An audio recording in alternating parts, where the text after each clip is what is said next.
বন্ধুরা, আসছে শ্রাবণ মাস। আর এই শ্রাবণ মাসে বাড়ির মা বোনেদের আমরা দেখতে পাই সবুজ চুড়ি পরিধান করে। কিন্তু এই সবুজ চুড়ি পরিধান করে কি হবে, কেনই বা শ্রাবণ মাসে সবুজ চুড়ি পরিধান করতে হয়, এই ভিডিওর মাধ্যমে আজকে আমরা আলোচনা করব। শ্রাবণ মাসে বাড়ির মা বোনেরা যদি সবুজ চুড়ি পরিধান করে তাহলে স্বামী স্ত্রীর সম্পর্ক মধুর হয় এবং বাড়িতে আর্থিক দিক থেকে উন্নতি হয় এবং সন্ততিরা ভালো পথের দিকে অগ্রসর হয়।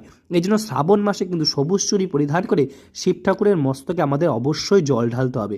যারা বাড়িতে মা এবং যে সমস্ত দিদিরা আছেন তারা অবশ্যই কিন্তু শ্রাবণ মাসে সবুজ চুড়ি পরিধান করে জল ঢালবেন। কিন্তু কোন দিন ঢালবেন এবং কোন সময়ে সবুজ চুড়ি পরিধান করবেন এই বিষয়ে আজকে আমরা আলোচনা করব।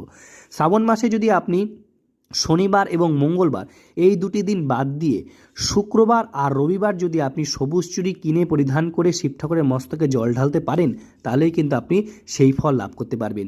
শনিবার আর মঙ্গলবার বাদ দিয়ে শুক্রবার আর রবিবার কিন্তু অবশ্যই কিছু জল ঢালবেন। আর হ্যাঁ, এটাও লক্ষ্য রাখবেন, সবুজ চুড়ি পরে কখনও কিন্তু রাত্রিবেলা শয়ন করবেন না।